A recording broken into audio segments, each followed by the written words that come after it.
एक बार फिर से आप सभी का एबीसी के इस चैनल में स्वागत है। आइए हम लोग अपने फिजिक्स के चैप्टर को कंटिन्यू करते हैं। और जैसा कि आपको बतलाया गया था फिजिक्स में कि हमको अगले चैप्टर्स में भौतिकी का समाज से संबंध के बारे में पढ़ना है। बच्चों, भौतिकी का समाज से बहुत गहरा संबंध है। हम लोग इस बात का अंदाज़ा लगा सकते हैं कि हमारे चारों ओर की जितनी सारी वस्तुओं को हम देखते हैं, अधिकांश वस्तुएं फिजिक्स की एप्लीकेशन पे आधारित है।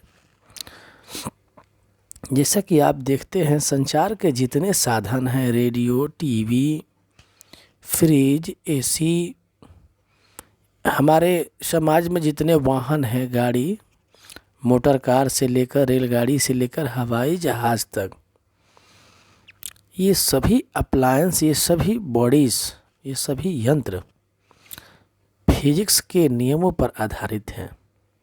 बच्चों, जिस रफ्तार से हमारा जीवन चल रहा है, ये फिजिक्स का ही देन है।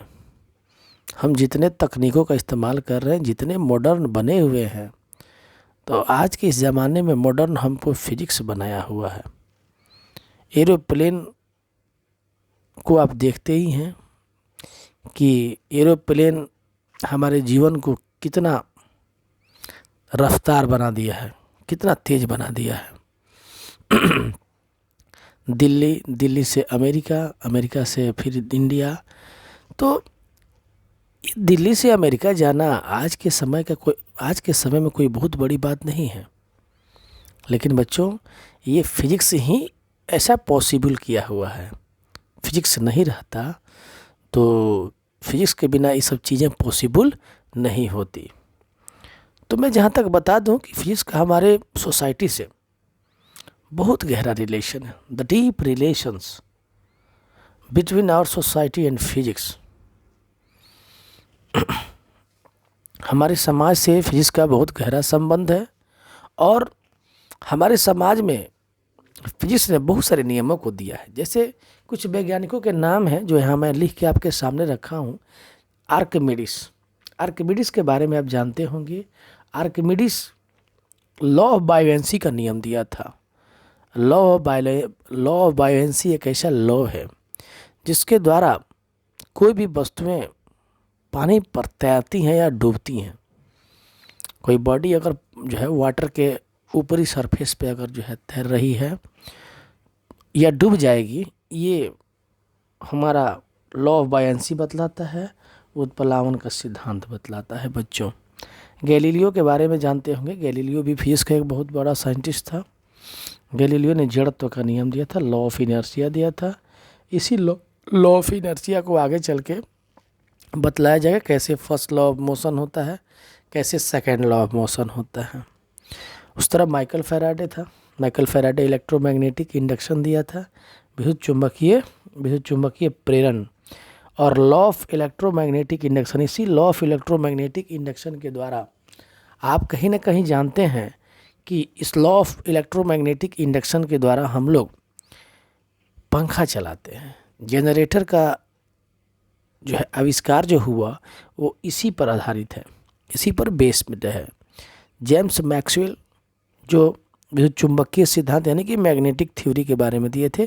जितने भी सारे मैग्नेट के अप्लायंस हैं वो मैग्नेटिक थ्योरी पे वर्क करते हैं, जिसके बारे में हम लोग आगे जानेंगे। सी रंजन भी एक साइंटिस्ट थे जिन्होंने एक्सरे का जो है क्या किया था, आविष्कार किया था। और एक्सरे भी जानते हैं कि आप हमारे जीवन में कितना एक्सरे इम्पोर्टेंट है।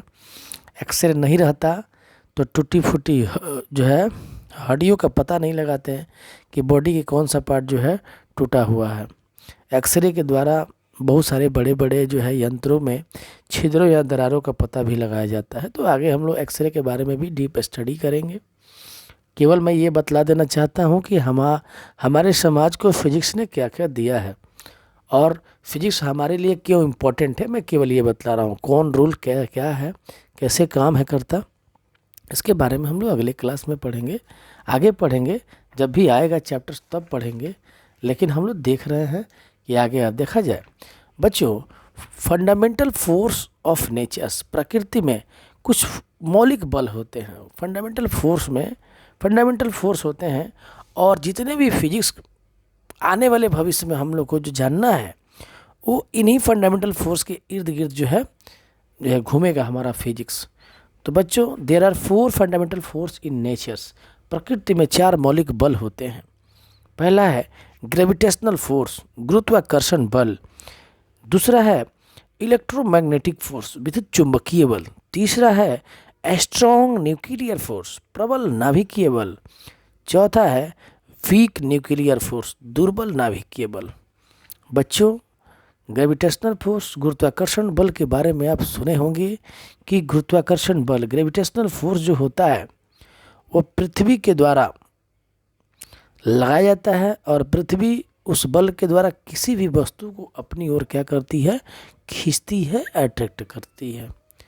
उसी तरह बच्चों, इलेक्ट्रोमैग्नेटिक फोर्स है, ये है विद्युत चुंबकीय बल, और विद्युत चुंबकीय बल हमेशा चार्जों के बीच काम करता है। The force acting between charges is known as electromagnetic force.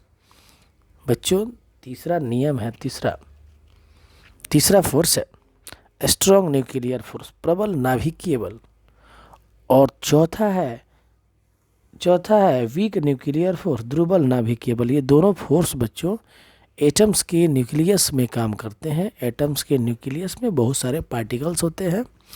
उन पार्टिकलों के बीच जो फोर्स लगता है वो 2 तरह का फोर्स काम करता है, strong nuclear force and weak nuclear force. जब भी हम लोग को फिजिक्स में आगे जाएंगे तो पूरे फिजिक्स में इन्हीं 4 बलों के इर्द गिर्द घूमेंगे, चाहे उसका नाम जो हो, नाम जो हो, लेकिन जो भी फोर्स होगा इसी 4 फोर्स में से कोई ना कोई फोर्स होगा। तो बच्चों, ये हमारा एक बेसिक कॉन्सेप्ट है जिससे हम लोग को आगे पढ़ने में, फिजिक्स पढ़ने में सहूलियत मिलेगी। तो हम लोग आगे का स्टडी नेक्स्ट वीडियो में करते हैं। इसके लिए धन्यवाद, और आप सभी से रिक्वेस्ट है कि इस चैनल को बढ़ाने के लिए लाइक करें, सब्सक्राइब करें और अपने दोस्तों में शेयर करें, जिससे हमारा चैनल बढ़े, हमारा हौसला बढ़े कि आगे मैं वीडियो बनाता रहूं। और मेरी यह चाह है कि जिस तरीके से मैं ये लिख के फिजिक्स जो है पढ़ा रहा हूँ, आने वाले समयों में पूरे फिजिक्स को मैं ऐसे ही वीडियो बना के डाल दूँगा। कभी कभी बोर्ड पर भी आऊँगा, लेकिन मुझे ऐसा लगता है कि बोर्ड से ज़्यादा बेहतर है, क्योंकि हम लोग इसमें नोट्स भी बनाएंगे। आप नोट्स भी बना सकते हैं। बोर्ड पे पढ़ाने पे आप नोट्स नहीं बना सकते हैं, लेकिन यहाँ पर आप बिल्कुल फोकस आपके नोट्स पर है, आप नोट्स भी बना सकते हैं। और हमसे अगर कोई आपको हमसे कोई और ख़ास ज़रूरत हो तो आप लोग हमारे कमेंट में कमेंट लिख सकते हैं। मैं कमेंट हमेशा पढ़ता रहता हूँ और आपको मैं ज़रूर रिप्लाई दूँगा। आज के लिए धन्यवाद।